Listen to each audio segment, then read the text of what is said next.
Okay, so this is now part 2 of the coloring tutorial.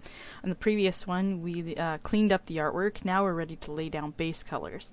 So how we're going to start doing this is we're going to start by creating a new layer in the layers palette, which is over here. We're going to create a new layer, and we're going to put it underneath layer 0. Actually, we're going to rename this. We're going to call it line art, so we can keep track of our layers. Because there's going to be a fair number by the time we're done. So it's good I practice in general to make sure that you name your layers. All you have to do is click on it, double click, and you can rename your layers in CS2.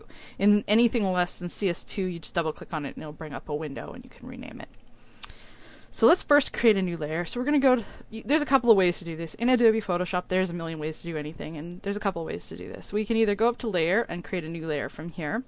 We can use this little side menu and create a new layer from here, or we can use this button down here and create a new layer. And of course it creates layer 0. We're going to call this one background. Now, when you're coloring, it's pretty important, at least for this type of coloring, to put it underneath the line art. There are instances where you will want to put it above the line art, but in this particular way of coloring, you're not going to. So let's just stick to the plan. Okay. So now what we're going to do to start is we're going to lay down a base color of a color that we're not going to really use. Now the reason why we do this is so that we can sort of see where we've colored. When you've just got a blank or white, it's easy to miss areas, it's easy to create white spaces and stuff. So what we're going to do is we're going to lay down a base color that we don't normally use. I like to use sort of a gray blue, sort of a purpley color.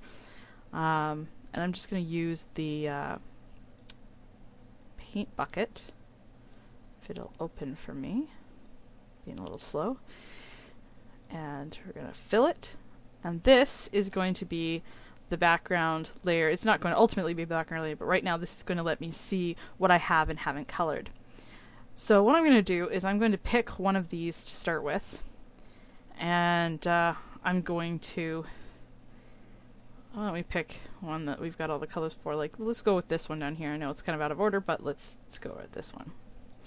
So here we are. We're going to start with this panel right here and lay down the base colors. Now I'm going to create new layers for different parts of this. Working in many layers has advantages in the sense that if you make a mistake, it's very, very easy to fix because each layer is its own entity. So if you screw up on, say, the skin layer, it's not going to affect the hair layer. So in this case, we're going to make probably a few layers. We're going to start with skin layer. So let's make a new layer. Let's call it skin. And I'm going to make another new layer, and I'm going to call it clothes. And I'm going to make another new layer, and I'm going to call it hair. So I've got hair, clothes, skin. They're all under line art. Actually, I'm going to lock the line art to make sure that it doesn't actually get damaged. If you lock a layer, it means you can't actually change it. So it will actually just stay the way it is. So even if you get mixed up, it works great. So let's start off with the skin. Now, it often helps when you're doing coloring of comics, particularly regular ones, if you create yourself a custom palette. I've started doing that over here. You can notice there's probably a bunch of colors in my palette that aren't on yours. And that's because I've started creating custom colors based on what I have to do for coloring this comic. Now, if I mouse over top of these, I get their names. Each one is named specifically for a particular area. In this case, the skin color of the character. This is the skin color of the character that is in the picture here. And I'm going to start by laying down the skin tones underneath the hair and everything. So I'm going to zoom right in here. And my favorite tool to do this is the Polygonal Lasso tool. Now it hides under, generally speaking, if you're looking at the default screen of Photoshop, it'll be hiding underneath the Polygonal Lasso tool, or just the Lasso tool, the Polygonal Lasso, and there's the Magnetic Lasso, but we're just going to use the Polygonal Lasso. Now it takes a little bit to master in order to use it, but it is ultimately, I think, one of the better selection tools that is in Photoshop, because you have sort of the most control over it. The Lasso is pretty lousy in general, and the Magnetic Lasso is generally for photos. It's not as much for coloring comics or doing that sort of thing. So the Polygonal Lasso does tend to work very, very good for this. So what I'm going to do is I'm going to start by creating a selection. A lot of things in Photoshop revolve around creating selections, and this is really no exception. So in order to create a section, what we're going to do is we're going to start in a corner or something, start in a place you like, and I'm going to click, and this is going to put, sort of tack down a spot where I can now pull. I'm not actually touching a button, I'm just pulling this down, and then I can click again once, and it'll tack it down. So I just continue doing this, clicking, sort of tacking down this line, clicking, pulling, tacking down the line, just kind of outlining where I want to go. Doesn't have to be ultra awesome because we're going to be putting stuff over top of it, but just to give you an idea sort of how this works.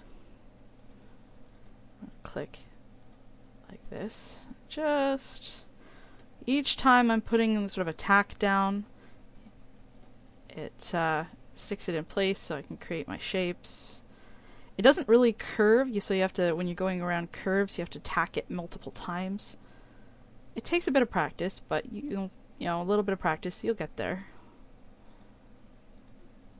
So I'm actually going to go a little bit inside the hair, and you'll see why in a little while. Go in here like this.